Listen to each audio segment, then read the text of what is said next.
Un tronc et quelques grosses branches, c'est tout ce qu'il reste de ce vénérable marronnier.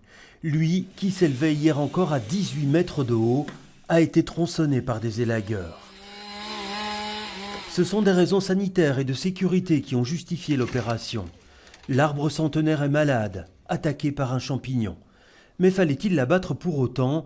Cet ingénieur agronome pose la question et estime qu'on aurait pu éviter d'en arriver là. Des exemples existent dans d'autres pays et même dans d'autres villes européennes où plutôt que tuer un arbre, abattre un arbre, on le maintient en vie et on le maintient en le soutenant, en l'élaguant de façon souvent quand même assez drastique, ce qui peut entraîner sa mort, mais on fait avec lui et on l'accompagne. Un marronnier qui était protégé et implanté sur le site classé du logis floréal.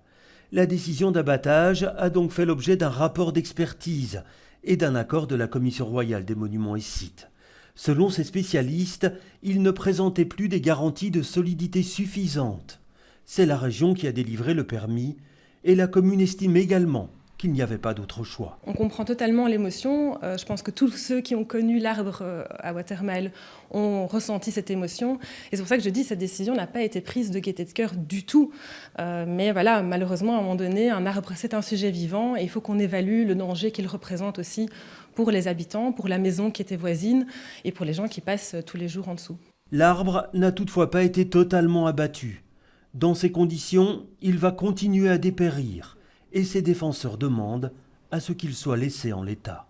Un arbre mort donne aussi la vie, voire donne encore plus la vie parce qu'il devient le support d'une biodiversité incroyable. Il devient le micro-habitat de chauves-souris, d'oiseaux, d'insectes, mais aussi de bactéries, aussi d'autres champignons. Une décision qui n'a pas encore été prise.